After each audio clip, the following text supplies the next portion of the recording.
First at 5, female high school athletes in Florida will not have to disclose information about their menstrual cycles in order to play sports. The state's High School Athletics Association voted today to remove questions regarding menstruation on a physical evaluation form. Now, you may remember last July, the White House warned people to be careful when using phone apps that track menstrual cycles over fears that the data could be used against them if they were ever to seek an abortion and then face prosecution.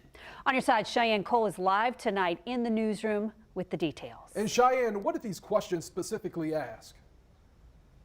The form asks questions like, when was your most recent menstrual period and how many periods have you had in the last year?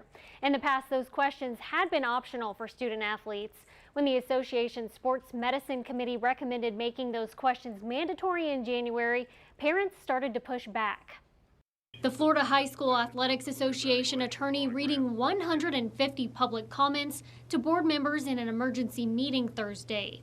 A majority urging the board to reconsider having questions about periods on a student-athlete physical evaluation form. There is absolutely no reason for the FHSAA to collect such private information and no reason why the school needs it.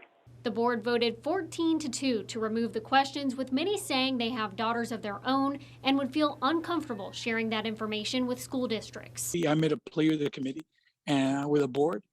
And, here we are months later having to do what we could have done before. And it gives the impression that we're out of touch with the people that we represent. One of the two women on the board voting against the recommendation, calling the public's comments archaic and shameful. She argued the form should include the questions, but answers should only be seen by the student's doctor.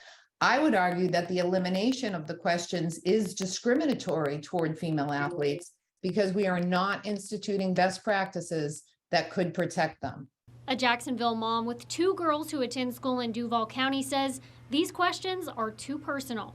She says she's glad the board voted to remove them. For any kind of coach or school admin to ask that kind of question, I feel like that's just kind of an invasion of our personal journey through this. It is sometimes complicated, and that is none of their business to know.